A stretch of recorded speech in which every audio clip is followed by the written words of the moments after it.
Student welcome to सौर्य Bharat app. एक बार फिर स्वागत है। स्ट्रेट लाइन की आज अपनी थर्ड क्लास है। लास्ट दो टर्न पे अपन ने देखा है कि स्ट्रेट लाइन की कितनी फॉर्म्स होती, कितने रूप होते हैं, ये सब देखा है। इसी पे अपने क्वेश्चंस चल रहे हैं, इसी को अपन कंटिन्यू करते हैं। आज का पहला सवाल बेटा आप लोगों के सामने ये रहा।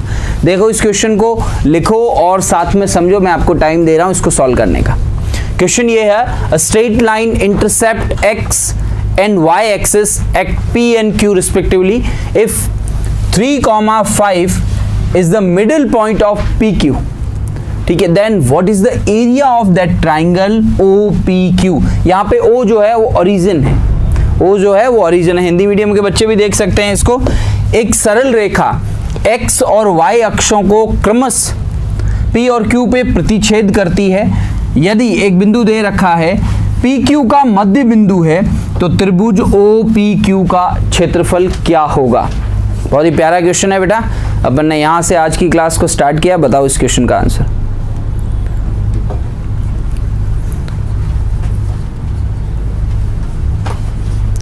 एक रफ डायग्राम बनाओ और इसको सॉल्व करो। ट्राइंगल का एरिया पूछ रहा है, कैसा ट्राइंगल बन रहा है उसके बारे में सोचो। लाइन जो है वो एक्स एक्सिस को कहाँ कट कर रही है, पी पे। वाई एक्सिस को कहाँ कट कर रही है, क्यू पे। ओ ओरिजिन है, ओ यहाँ पे ओरिजिन है।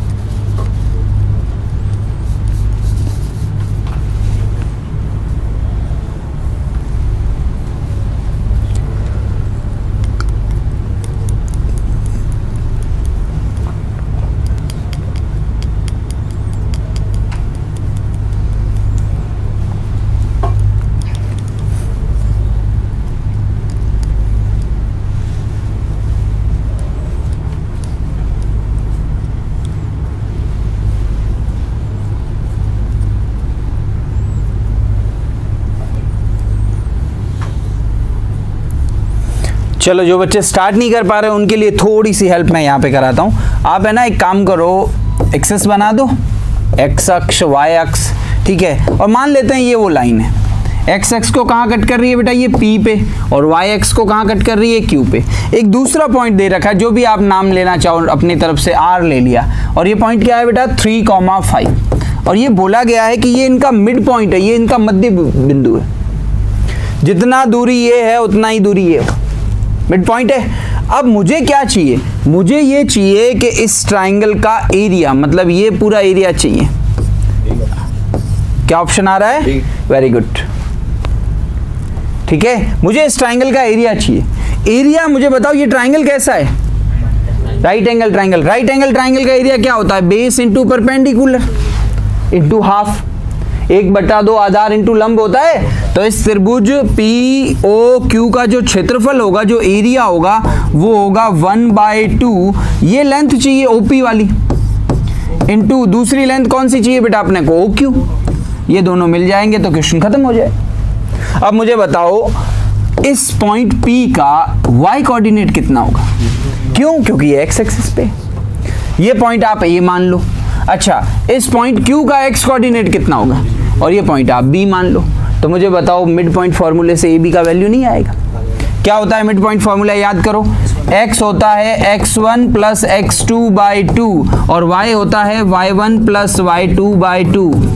खंड सूत्र 10वीं कक्षा की चीज है बेटा, ठीक है। इसमें ये x कितना दे रखा है बेटा, 3, x1 कितना है a, और x2 कितना है 0। तो यहाँ से a का वैल्यू कितना मिल रहा है बेटा मुझे, और यहाँ पे b कितना दे रखा है बेटा, y कितना दे रखा है 5, y1, इसको अगर मैं y1 कंसीडर करता हूँ तो 0, तो y2 कितना होगा बेटा, b/2। तो यहाँ से b का वैल्यू कितना मिल रहा है बेटा, 10।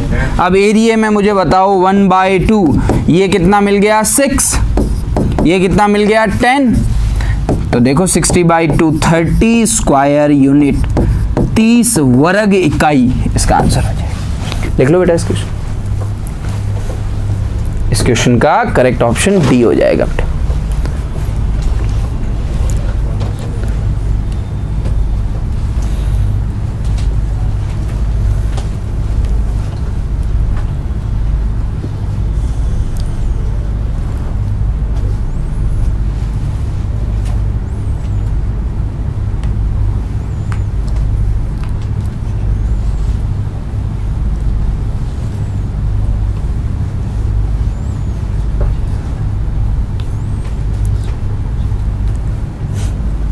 किसी का डाउट, किसी भी बच्चे का डाउट?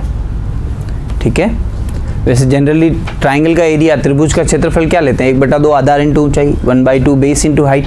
हाइट कौन सी होती है? परपेंडिकुलर। राइट एंगल ट्राइंगल में यही वो हाइट होती है। ठीक है, तो बेस और परपेंडिकुलर ले लेते हैं। ठीक है, यहाँ पर स्ट्रेट लाइन का क्वेश्चन है, वो आपसे ये भी पूछ सकता था कि ये लाइन का नाम मान लो L है, इस लाइन L का इक्वेशन क्या निकाल सकते हैं? निकला पड़ा है सर, ये 6 मिल गया, ये 10 मिल गया। लो सर क्या बात कर रहे हो, लो x/6 + y/10 = 1, इंटरसेप्ट फॉर्म। इसके बाद एलसीएम लेके सॉल्व करना है। तो क्वेश्चंस का रूप कैसा भी हो सकता है। यहाँ पे एरिया ना पूछ के इक्वेशंस भी तो पूछ सकता था बेटा। इक्वेशन ये रहा, x/a + y/b = 1। अच्छा, ये बच्चों को समझ में नहीं आ रही तो मुझे बताइए, पॉइंट मिल चुका है बेटा 6,0, ये पॉइंट मिल चुका है 0,10, 2 पॉइंट फॉर्म लगा लो, 2 बिंदु रूप, उससे भी तो लाइन की इक्वेशन आ सकती। ठीक है, सभी बच्चों को क्लियर है? ठीक है, बढ़े फिर आगे। ओके, चलो भाई, ये बहुत ही बेसिक क्वेश्चन से अपन ने स्टार्ट किया था, आगे बढ़ते हैं। यहाँ पे आप देख सकते हो सौर्य भारत ऐप्स पे जो बुक है वो सौर्य भारत ऐप के अलावा अमेजोन पे बढ़ते हैं बेटा। अगला सवाल बेटा, if A, 2B is midpoint of line segment joining these 2 points with condition A minus 2B is equals to 7, then what is the value of K? यदि A, 2B बिंदुओं, इन दोनों बिंदुओं को मिलाने वाली रेखाखंड का मध्य बिंदु है तथा A minus 2B का मान 7 दे रखा है, तब K का मान हमें क्या प्राप्त होगा, ये आपको बताना है।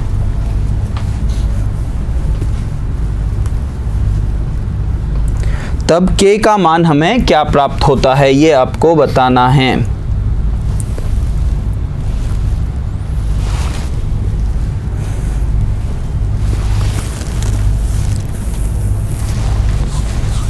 पहले तो जैसी वो चीज़ बोल रहा है क्वेश्चन में वैसे करते जाओ। 2 पॉइंट दे रखे हैं, ठीक है, मैं जस्ट एक डायग्राम बना रहा हूँ रफ। ए पॉइंट मान लेते हैं 10,-6, बी पॉइंट कंसीडर कर देते हैं विच इज़ व्हाट 4, इन दोनों का मिड पॉइंट ये मान लो M है, वो क्या दे रखा है बेटा A, 2B।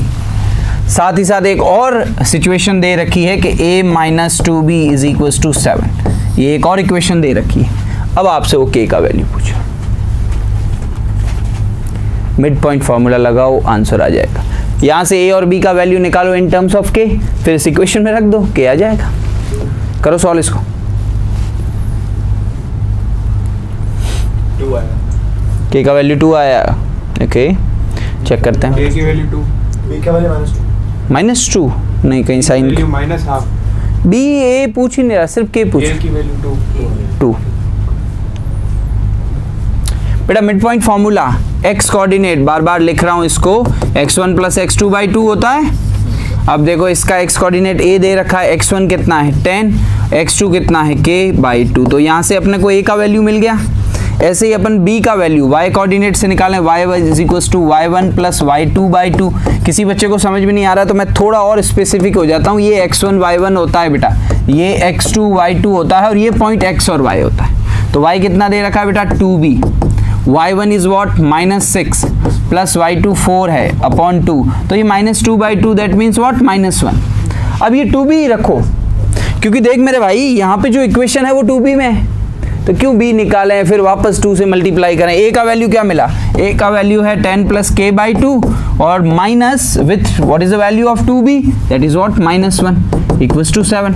अब एलसीएम ले लो, 10 + a ये +1 बन जाएगा, लेकिन एलसीएम लेने के बाद प्लस का 2 बन जाएगा, ये 14 हो गया और ये 12 हो गया, तो k + 12 is equals to 14। So what is the value of k, लिख लो बेटा।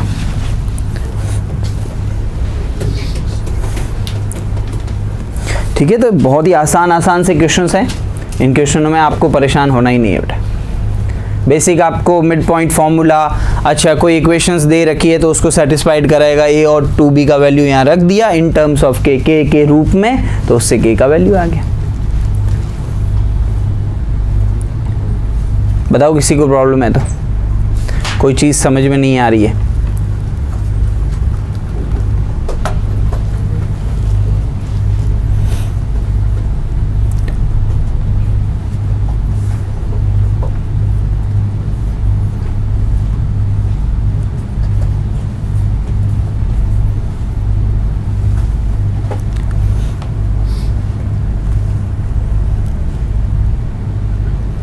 अब अगर यहाँ पे अगर ए और बी पूछता तो भी निकाल सकते हैं, के निकलने के बाद सब कुछ पॉसिबल है।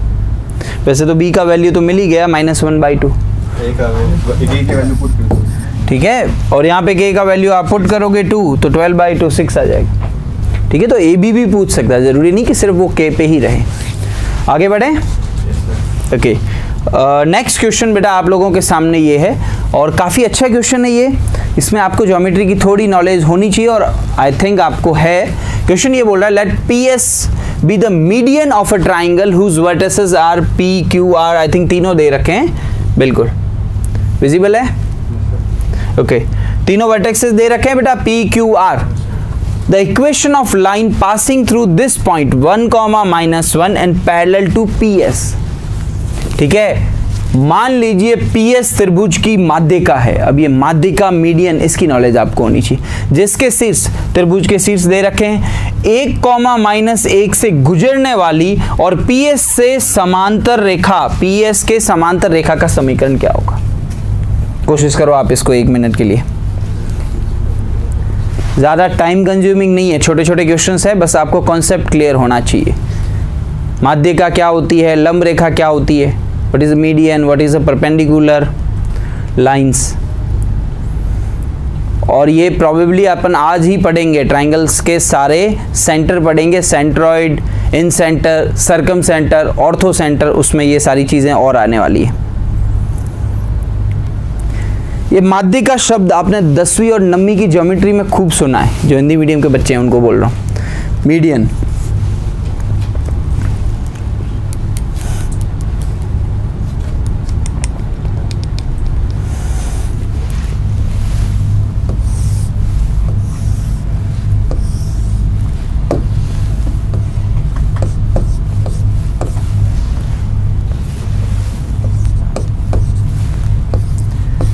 ट्राइंगल में आप देख सकते हो पी क्यू आर दे रखा है, मैंने वो वर्टिसेस लिख लिए पी क्यू और आर। आर वर्टिसेस है 7, 3, तीनों वर्टेक्स लिख लिए मैंने। अब वो बोल रहा है पी एस एक मीडियन है, पी एस एक माध्यिका है। तो माध्यिका क्या होती है? जो सामने वाली भुजा को 2 बराबर भागों में बांटे। यहां पर ये कहीं नहीं लिखा है कि इसके परपेंडिकुलर होती है, बच्चे अपने मन से बना देते हैं। सिर्फ 2 बराबर भागों में बांटे। अगर आपकी इसकी गहराई जाननी है तो मैं एक और बात बता देता हूँ। माध्यिका के 2 काम रहते हैं, मीडियंस के 2 काम रहते हैं। एक तो सामने वाली साइड को 2 इक्वल पार्ट्स में बांटते हैं। एक इस ट्राइंगल को, अब कितने ट्राइंगल में ये डिवाइड कर चुका है? 2। दोनों ट्राइंगल का एरिया इक्वल होता है। मीडियंस के ये सिर्फ 2 काम रहते हैं बेटा। दोनों ट्राइंगल्स का मतलब कौन कौन से? पी एस क्यू और पी आर एस का एरिया, क्षेत्रफल समान होगा, ठीक है। लेकिन यहाँ पे क्षेत्रफल का कोई रोल नहीं इस क्वेश्चन में, अपने को पता है ये इन दोनों का मिड पॉइंट है। तो मुझे बताओ इसका ये मिड पॉइंट फाइंड हो सकता है कि नहीं हो सकता? कैसे? 6 + 7 x1 प्लस, हाँ, x1 + x2/2, और ये कितना होगा? -1 और 3 + 2/2, तो कितना हो जाएगा? 1। अब मुझे एक पॉइंट मिल गया। अब ये क्वेश्चन कैसे डिजाइन हो रहा है कि एक ऐसी लाइन, ठीक है, यहाँ पे देखो, the equation of line passing through this point, एक ऐसी लाइन है जो इस पॉइंट से पास हो रही है। 1, -1, मैंने रफ डायग्राम बना रहा हूँ, एग्जैक्ट ज्योमेट्री के अकॉर्डिंग नहीं चल रहा हूँ। और वो किसके पैरेलल है बेटा? पी एस के। लग रही है दोनों लाइन पैरेलल। अब 2 लाइंस पैरेलल होती है तो उनमें क्या रिलेशन होता है? दोनों की स्लोप इक्वल होती है। जो स्लोप इसकी है वही स्लोप इसकी होगी कि नहीं होगी? इसकी स्लोप निकाल सकते हो। 2 पॉइंट, जब 2 पॉइंट दिए हो तो स्लोप क्या होती है बेटा? y2 - y1 upon x2 - x1। इसकी स्लोप निकालो बेटा। 2 - 1 क्या देगा? 1, और 2 - 13/2। सिंप्लीफाई कर दें, ये तो 1 बना और ये बन जाएगा -9/2, और ये 2 ऊपर आ जाएगा। बात समझ में आ रही है? कैलकुलेशन समझ में आ रही है? अब आपको इस लाइन की भी तो स्लोप मिल चुकी है, 2 / -9, स्लोप पता, पॉइंट पता है, पॉइंट स्लोप फॉर्म लगा दो, क्या मिलेगा y minus y1 is equal to M X minus x1, यही तो होता है पॉइंट स्लोप फॉर्म, लगा लो।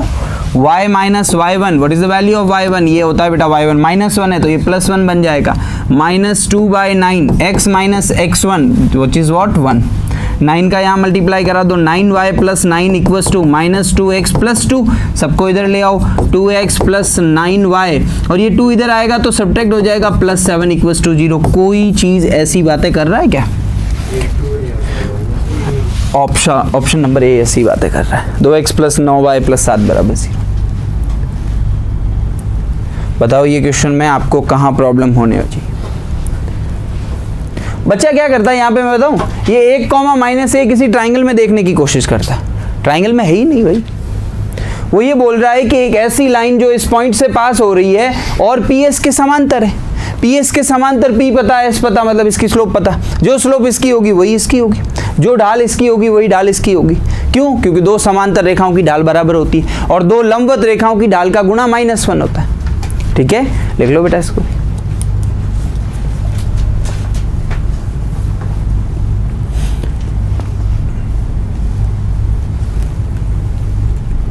आराम से नोट कर दो बेटा इसको।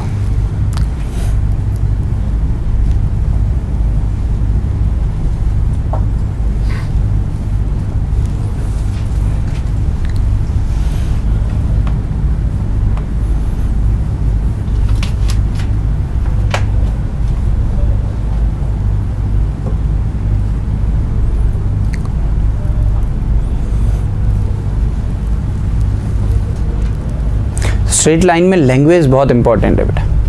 यहाँ पे आपको PS मीडियन की इक्वेशन भी तो वो पूछ सकता था, क्या बता सकते हो?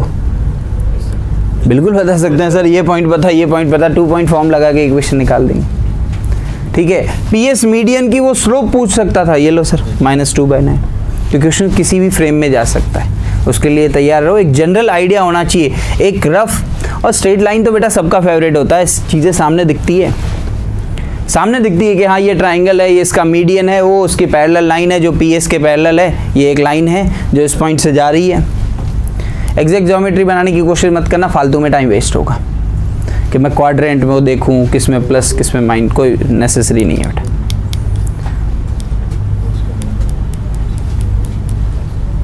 -a/b, ठीक है, तो डायरेक्ट निकाल दो, a/b 2/9 आगे माइनस, तो ये देखो स्लोप, इसकी स्लोप देखो -4/7, इसकी स्लोप देखो 2/9, इसकी स्लोप देखो 4/7, तो स्लोप के अकॉर्डिंग ही आप टिक कर सकते हो। बात समझ में आ रही है बेटा? अरे बेटा कैसे निकालते हैं, जो x के साथ कोफिशिएंट है और जो y के साथ कोफिशिएंट है विद नेगेटिव साइन। तो देख बेटा 2/9 नेगेटिव साइन, तो -2/9 वही तो चाहिए। इसका क्या मिलेगा 4/7 विद नेगेटिव साइन, -4/7 मिलेगा, ये नहीं होगा। इसका देख क्या मिलेगा 2/9, लेकिन माइनस और ये खुद माइनस है तो प्लस का 2/9 बन जाएगा, ये भी नहीं होगा। और ये देखो बेटा क्या होगा 4/7 माइनस और खुद माइनस, तो 4/7 प्लस का ये भी नहीं होगा। तो इससे भी आप आंसर बहुत जल्दी टिक कर सकते हो। ठीक है, तो आपको ये चीज पता होनी चाहिए, ax + by + c = 0 की ढाल मैं कैसे निकालूंगा -b/a। ठीक है, और ये कैसे निकाली, y = mx + c form compare किया बस, और कुछ नहीं। ठीक है, ये कैसे निकाली, y = mx + c। बात समझ में आ रही है? नहीं आ रही है मैं बता देता हूँ। देखो बेटा आपके सामने कोई भी लाइन है अगर इस रूप में हो तो यहाँ इसकी ढाल क्या होती है बेटा, इसकी ढाल क्या होती है बेटा m। अब उस लाइन को ऐसे ला रहा हूँ, by - ax - c, तो y बराबर क्या होगा -a/x - c/b। अब मुझे बताओ ढाल m का वैल्यू ये आ रहा है कि नहीं आ रहा है? जो क्या चीज़ है बेटा बोलो, स्लोप देख सकते हो -a/b। a किसका कोफिशिएंट था, x का, b किसका कोफिशिएंट है, y का। आगे बढ़े, ओके। नेक्स्ट पार्ट आप लोगों के सामने ये रहा, ये दो बिंदु दे रखे हैं, को मिलाने वाली सरल रेखा x अक्ष के साथ कितना कोण बनाती है। The straight line EB joining these two points makes what angle with x axis। एक लाइन है AB जिसमें A पॉइंट भी दे रखा है। हाँ भाई राजा, गुड आफ्टरनून। एक पॉइंट, दो पॉइंट दे रखा है, एक लाइन दे रखी है और बोला x एक्सिस के साथ कितना कोण बनाती है।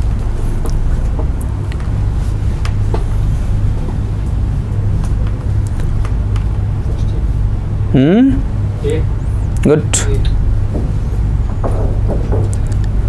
आपको क्या निकालना है, सॉल्व करो बेटा, कोई बात नहीं, आप टाइम ले सकते हो अपना। आपको यहाँ पे स्लोप फाइंड करनी है, और स्लोप को किसके इक्वल रखोगे आप, tan थीटा के, उससे आपको थीटा मिल जाएगा। थीटा होता है पॉजिटिव एक्स एक्सिस के साथ बनने वाला एंगल, वही तो चाहिए। और 2 पॉइंट से स्लोप कैसे निकालते हैं बेटा, y2 minus y1 upon x2 minus x1, बस इतनी सी बात है, ठीक है। अच्छा देख बेटा, इसको मैंने मान लिया x1 y1, इसको मैंने मान लिया x2 y2, तो y2 कितना है √3 + 1 माइनस y1 कितना है 1, और ये 1 माइनस 0, ये 1 से 1 कट गया, तो क्या मिला √3, और m होता है tan थीटा, और ये जो थीटा एंगल बनता है ना, मान लो ये लाइन है, तो ये एक्स एक्सिस के साथ बनने वाला एंगल होता है, यही तो चाहिए। तो मुझे बताओ tan थीटा √3 कब होता है, जब थीटा 60 डिग्री होता है, ठीक है। लिखो, किसी का डाउट है तो पूछो।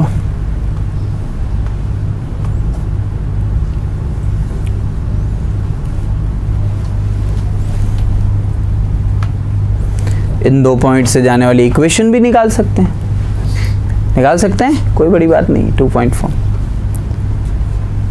अच्छा, ये क्वेश्चन ऐसे भी घुमा के पूछ सकता था कि पॉजिटिव वाई एक्सिस के साथ कितना एंगल बनाता है,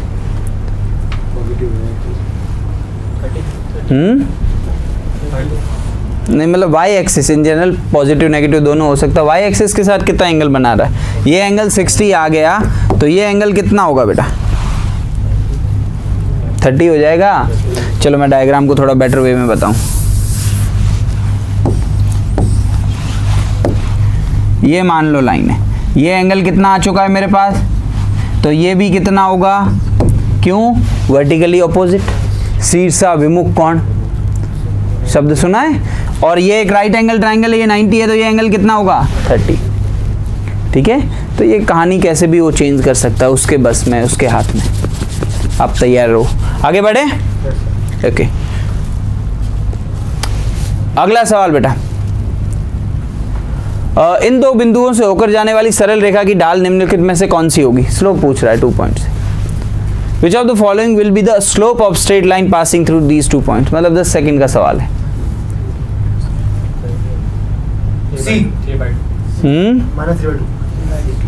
-3/2 आ रहा है या -3/2, देख लेते, ठीक है। पहला पॉइंट क्या दे रखा है 2,0, ये मान लो x 3/2 आएगा, और दूसरा पॉइंट है 0,-3, तो मतलब ये x2 y2 है। स्लोप होती है बेटा y2 minus y1 upon x2 minus x1, y2 कितना है -3 माइनस y1 0, और ये 0 - 2, तो -3/-2, एक्चुअली 3/2 बन जाएगा बेटा, है नेगेटिव नहीं रहेगा। तो बेसिक है।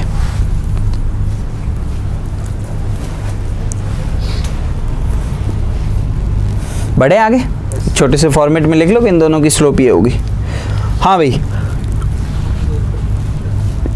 उस सरल रेखा का समीकरण क्या होगा जिसका मूल बिंदु से लंबिक दूरी 5 है, ठीक है, और लंब x अक्ष के धनात्मक दिशा के साथ 30 डिग्री का कोण बनाती।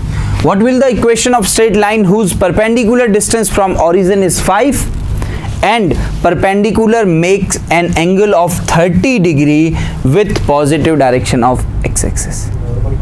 बिल्कुल, p और अल्फा दे रखा है, रखो खत्म। क्योंकि नॉर्मल फॉर्म आपने देखी होगी, मैंने यही बताया, ये वो लाइन होती है, ओरिजिन से इसका परपेंडिकुलर डिस्टेंस p होता है, और ये जो परपेंडिकुलर डिस्टेंस वाली लाइन है उसने पॉजिटिव x एक्सिस के साथ कितना एंगल बनाया होता है अल्फा। इस क्वेश्चन में बेटा p कितना दे रखा है 5, अल्फा कितना दे रखा है 30। इस केस में इक्वेशन क्या होती है याद है, एक बच्चा सही बोलने की कोशिश कर रहा है, x cos alpha plus y sin alpha equals to p। बस p और अल्फा का वैल्यू रख लो और उत्तर आ जाएगा। क्या उत्तर आया, a B आएगा, B आएगा।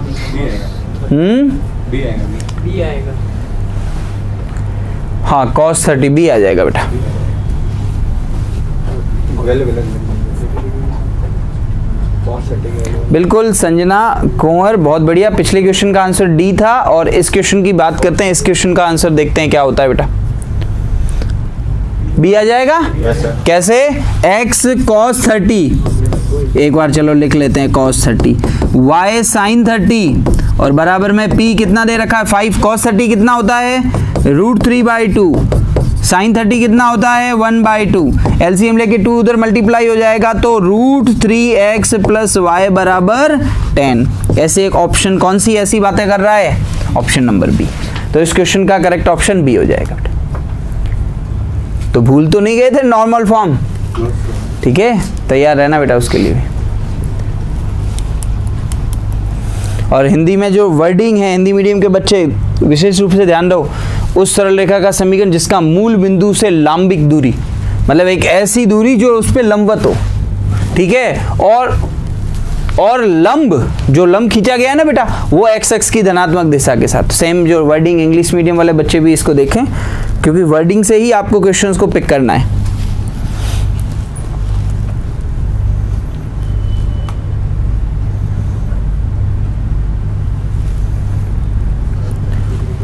अगर ये एंगल 60 डिग्री होता तो फिर ऑप्शन ए आता, क्योंकि फिर cos 60 1/2 होता और sin 60 √3/2 होता। ठीक है,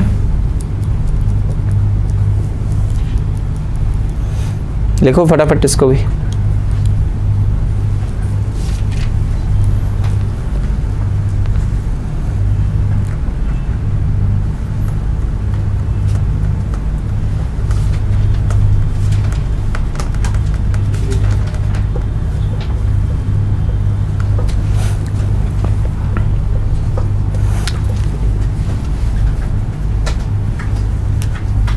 हो गया या लिखना है? हो गया। ओके, आगे बढ़े। ओके, चलो ये बड़ा ही प्यारा सवाल है, 10 सेकंड का सवाल है। मुझे देखते हैं कितने बच्चे इसको सही आंसर देता। निम्नलिखित में से कौन सा समीकरण मूल बिंदु से होकर जाने वाली रेखाओं को व्यक्त करता है? Which of the following equations represent the line passing through the origin? X group के लिए बड़ा ही प्यारा सवाल है, क्योंकि ऐसे सवाल समय नहीं लेते। कौन सी लाइन 0,0 से पास होगी? मूल बिंदु मतलब कौन सा ऑप्शन होगा? खत्म। क्यों? क्योंकि मुझे एक बात बताओ सर, कोई भी लाइन अगर ओरिजिन से पास होगी तो वो 0,0 को सेटिस्फाइड करेगी कि नहीं करेगी? यहाँ y 0 रखा, x 0 रखा, 0 बराबर 0। इसका मतलब ये तीनों बाकी जो ऑप्शंस दे रखे हैं वो सेटिस्फाइड नहीं करेंगे। मैंने कहा बिल्कुल नहीं। अगर मैं बी ऑप्शन की बात करूं, y = mx + c दे रखा है, y 0 रखो, ये 0 हो गया क्योंकि x 0 रखो, क्या c बराबर 0? ऐसा हर बार संभव नहीं है, c का वैल्यू कुछ भी हो सकता है। ठीक है, ऑप्शन सी क्यों गलत हुआ? ax + by + c बराबर 0। यहाँ पे x और y 0 रखा तो अगेन c बराबर 0, ऐसा भी पॉसिबल नहीं है। और इनमें से कोई नहीं, ये बात भी गलत है, ए ऑप्शन हो रहा है ना। ठीक है, लिखो इसको भी।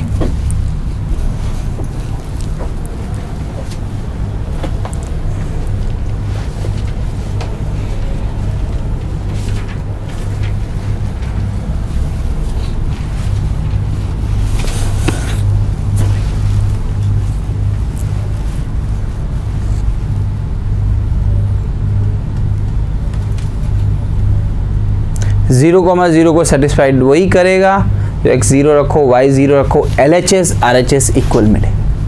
ठीक है, बायां पद दाएं पद के बराबर मिले।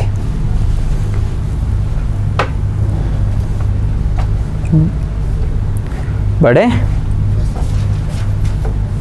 सबने लिख लिया? लिखना है तो लिख लो, टाइम ले लिया करो। अगर किसी को कम पड़ता है तो बोल दिया करो बेटा।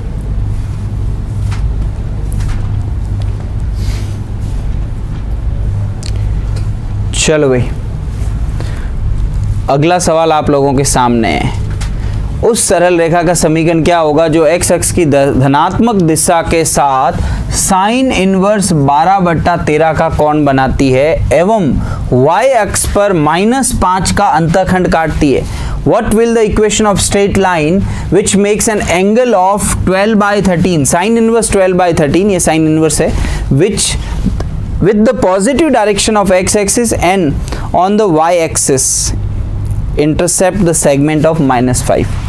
ठीक है, y-axis पे जो इंटरसेप्ट कट करती है ना वो -5 ले रहा है, ठीक है, और x-axis के साथ कितना एंगल बना रही है बेटा, साइन इनवर्स। मतलब थोड़ा सा मैं इसको लैंग्वेज में, अगर आप कंफ्यूज हो रहे हो, मुझे लग रहा है थोड़ी सी प्रॉब्लम हुई है यहाँ पे, तो मैं थोड़ा और बेटर कर लेता हूँ। मैं इस क्वेश्चन का डायग्राम भी आपके सामने ला के, मतलब ये पॉजिटिव एक्स एक्सिस के साथ जो एंगल बना रहा है ना, वो एंगल ऐसा दे रखा है बेटा, साइन इनवर्स ऑफ 12/13, और y को किस पॉइंट पे कट कर रहा है, ये पॉइंट है 0,-5। देखो y इंटरसेप्ट -5 हुआ कि नहीं हुआ, यही तो लिखा हुआ है, ठीक है, बनाती है, और एवं y अक्ष पे -5 का अंतःखंड काटती है, ठीक है।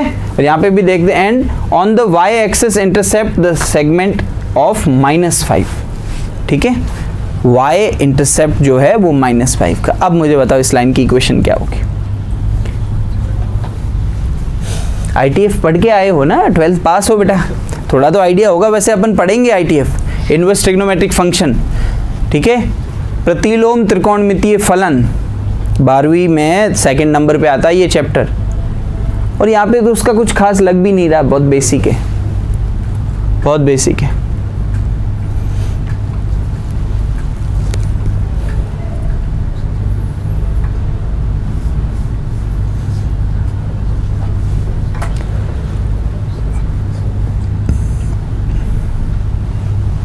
आपको एक चीज बताता हूँ, चलो छोड़ो, मुझे क्या चाहिए, पॉइंट मिल गया। देख मेरे भाई, मुझे क्या चाहिए, पॉइंट मिल गया। अब क्या चाहिए बता, ढाल चाहिए ना। ढाल होती क्या है, अरे बोलो, tan थीटा। अगर मुझे थीटा ढंग से दिया होता तो मैं अभी निकाल के दे देता। थीटा में ये कुछ अजीब सा लेके आया। चलो भाई, मैं एक काम करता हूँ, थीटा बराबर क्या दे रखा है, साइन इनवर्स 12/30। तो ये जो इनवर्स साइन है वो इधर आएगा तो साइन थीटा बन जाएगा कि नहीं बन जाएगा। साइन थीटा का मान कितना दे रखा है बेटा, 12/13। अब आपको पता है साइन होता क्या है, परपेंडिकुलर अपॉन हाइपोटेनस, हिंदी में भी लिख लेता हूँ लंब बट्टे करण, ठीक है। अब आप एक 10वीं में ये चीजें करते थे, ये 12 होती है, ये 13 होती है, ये 5 होती है, तो मुझे बता tan थीटा क्या आ जाएगा, 12/5, और tan थीटा स्लोप नहीं होती क्या, ऑप्शन नंबर है, स्लोप मिल गई, पॉइंट पता है, इक्वेशन आ जाएगी, ठीक है। तो क्या इक्वेशन आई, y माइनस y1 तो -5 + 5 हो जाएगा। स्लोप कितनी है बेटा, 12/5, और x माइनस 0, ये 5 इधर मल्टीप्लाई हो जाएगा तो 5y + 25 इक्वल्स टू 12x। तो अब आप इसको ऐसे लिख सकते हो, सबको उधर ले जा रहा हूँ, 12x - 5y - 25 इक्वल्स टू 0। क्या कोई इक्वेशन ऐसी बातें कर रही है, ठीक है। ये दोनों को उधर ले गए तो दोनों माइनस में हो गए, तो कौन सा ऑप्शन करेक्ट हो जाएगा बेटा इसका, है बेटा, m से चेक कर सकते हैं। हाँ, इसका m अलग होगा, इसका m होगा -12/5, लेकिन इसका भी हाँ डायरेक्ट m से भी चेक कर सकते हैं, बिल्कुल स्लोप से भी चेक कर सकते हैं, और पॉइंट पता है तो पॉइंट स्लोप से भी कर सकते हैं। वेरी गुड, लिखो इसको भी बेटा, अच्छा सवाल था।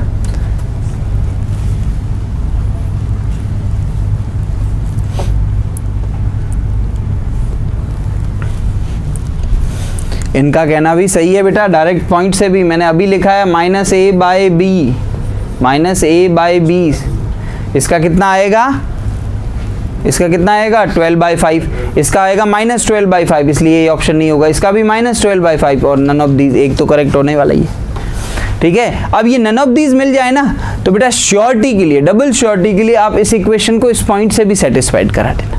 x तो 0 रखना है, y की जगह कितना रखना है, -5, तो +25 -25 0 हो रहा है, तो डबल श्योरिटी हो जाएगी। कब, इन केस आपको नन ऑफ दीज मिले, क्या हो सकता है वो नन ऑफ दीज वाला चला ना जाए, ठीक है, तो क्वेश्चन आता हुआ रॉन्ग ना हो, तो उस केस में जो पॉइंट दे रखा उसको भी सेटिस्फाइड करवाता। यहाँ पे इक्वल्स टू 0 था।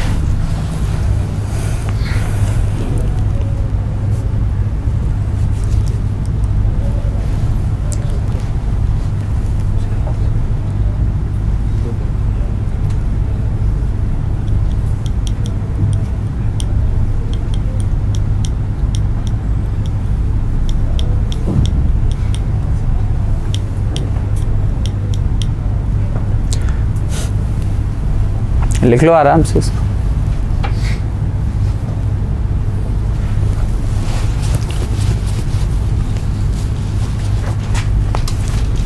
और वैसे भी बेटा एक बात बताऊं, इन्वर्स ट्रिग्नोमेट्री अपन पढ़ेंगे जिसमें एक में अगर इन्वर्स दे रखा है ना, इसको बाकी सारे रेशियो इन्वर्स वाले, कॉस इन्वर्स, टेन इन्वर्स, उन सब में कन्वर्ट करना अपने को आता है।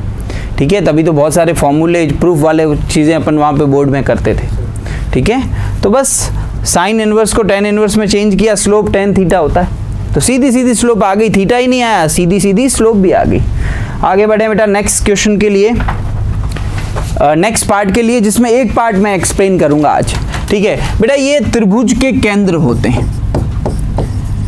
त्रिभुज के केंद्र होते हैं, और ये इतने इंपॉर्टेंट है, आप एनडीए का कोई भी एग्जाम उठा के देख लो, आप एक्स ग्रुप का कोई उठा के देख लो, इन चार में से एक नाम आपको जरूर मिलेगा स्ट्रेट लाइन के क्वेश्चंस में। मतलब ये सबसे इंपॉर्टेंट पार्ट है, जिसमें एक केंद्रक, सेंट्रॉइड का हिंदी नाम होता है केंद्रक, इसके बारे में थोड़ी बहुत जानकारी अपन 9th-10th में ही ले लेते हैं। ठीक है, केंद्रक होता क्या है, उसकी डेफिनेशन क्या होती है, एक को पहले अपन एक्सप्लेन करते हैं, व्हाट इज अ सेंट्रॉइड। ठीक है, केंद्रक क्या होता है इसको अपन देखते हैं, और इसकी डेफिनेशन क्या है उसको भी देखते हैं। पहले मैं हिंदी में लिख रहा हूं। ठीक है, तीनों बिंदुओं से खींची गई माध्यिका, खींची गई माध्यिकाओं का प्रतिच्छेदन बिंदु, प्रतिच्छेदन बिंदु। ठीक है, और इंग्लिश में इसको मैं ऐसे बोल सकता हूं, intersection points, intersection points of all the medians, all the medians of any triangle. और किसी ट्राइंगल की कितनी मीडियंस हो सकती है, 3। ठीक है, तो जैसे यहां पर इस डेफिनेशन के बाद वाली चीज मैं यहां पे लिख रहा हूं, इस डेफिनेशन के बाद वाली चीज मैं यहां पे लिख रहा हूं, जैसे सुनना, ये एक ट्राइंगल है, इसका ए जो पॉइंट है उसके वर्टिसेस x1 y1 दे रखे हैं, बी पॉइंट के वर्टिसेस x2 y2 दे रखे हैं, सी पॉइंट के वर्टिसेस x3 y3 दे रखे हैं। तो बेटा पहले तो आप तीनों बिंदुओं से माध्यिका खींचो, तीनों बिंदुओं से मीडियंस ड्रॉ करो। ये पहली मीडियन है AD, मीडियन का मतलब ये BD और CD बराबर है। ये दूसरी मीडियन है BE, इसका मतलब ये पार्ट इस पार्ट के बराबर है। और ये तीसरी मीडियन है CF, इसका मतलब ये वाला पार्ट इस वाले पार्ट के बराबर है। ये तीनों मीडियन एक पॉइंट पे इंटरसेक्ट होगी, इस पॉइंट का नाम होता है सेंट्रॉइड। सेंट्रॉइड का सिंबल है वो G होता है बेटा, केंद्रक बोलते हैं इसको। और एक बहुत ही महत्वपूर्ण बात, केंद्रक हमेशा त्रिभुज के अंदर होता है, कभी बाहर नहीं होता है। लेकिन कुछ और पॉइंट है जो, जैसे यहाँ पे आप देख सकते हो सर्कम सेंटर, ये बाहर हो सकता है, ऑर्थो सेंटर ये बाहर हो सकता है, लेकिन केंद्रक हमेशा त्रिभुज के अंदर होता है। ठीक है, अब मैं आपको बोलूं कि G के x और y कोऑर्डिनेट क्या क्या है आप फाइंड करो, जबकि ये तीनों ABC के कोऑर्डिनेट गिवन है, ये दिए हुए हैं। तो मुझे बताओ G पॉइंट का, ये G पॉइंट की बात कर रहे हैं, x कोऑर्डिनेट क्या होगा? Very good, x1 plus x2 plus x3 by 3। और y कोऑर्डिनेट क्या होगा? y1 plus y2 plus y3 bye 3। अब एक सवाल उठता है, एक बच्चा पूछता है कि सर ये लाई कहाँ से लाई है? तो मैं उनको बताना चाहता हूं कि ये BD का मिड पॉइंट है। मुझे बताओ पॉइंट D अपन फाइंड कर सकते हैं कि नहीं कर सकते? क्योंकि ये BC का मिड पॉइंट है, तो D के कोऑर्डिनेट क्या आ जाएंगे? x2 प्लस x3 बाई 2 और y2 प्लस y3 बाई 2। और अब आपको एक बात बताता हूं, किसी भी ट्राइंगल में, ठीक है, ये वर्टेक्स A है, ये वर्टेक्स B है, ये वर्टेक्स C है, और ये मीडियन है AD, ये मीडियन है BE, ठीक है, और तीसरी मीडियन भी होगी ऑब्वियसली, ठीक है, ये उसका सेंट्रॉइड है, ये मान लो तीसरी मीडियन है। तो जिस वर्टेक्स से ये माध्यिका डाली गई है ना, केंद्रक सेंट्रॉइड उसको 2:1 में डिवाइड करती है। अब मुझे बता, इस बिंदु के पॉइंट तुम्हें पता है? इस बिंदु के पॉइंट तुम्हें पता है? ये बिंदु के पॉइंट क्या है, x1 y1, इसके क्या थे x2 प्लस x3 बाई 2 और y2 प्लस y3 बाई 2। अब सेक्शन फॉर्मूला नहीं लगा सकते, लगाओ, एक कोऑर्डिनेट मैं फाइंड करके देता हूँ, बाकी का आइडिया हो जाएगा। देखो m का मल्टीप्लाई इससे होगा, अरे देखो mx2 खंड सूत्र सेक्शन फॉर्मूला, 2 का गुणा इससे होगा तो 2 से 2 कट जाएगा, बचेगा क्या x2 प्लस x3, और फिर 1 का गुणा इससे होगा तो x1, और डिवाइड में अनुपातों का योग, सम ऑफ रेशियोज आते हैं, देख ले x कोऑर्डिनेट आ गया। ऐसे आप y भी फाइंड कर सकते हैं, ठीक है। तो सेंट्रॉइड पे कल क्वेश्चंस होंगे और बाकी तीनों पे भी बातें होगी। अपने समय हो चुका है आज की क्लास का, तो अपना ध्यान रखें। आई होप आज की क्लास में आपके सारे प्रॉब्लम्स क्लियर हो चुके होंगे। आज के लिए इतना ही, जय हिंद।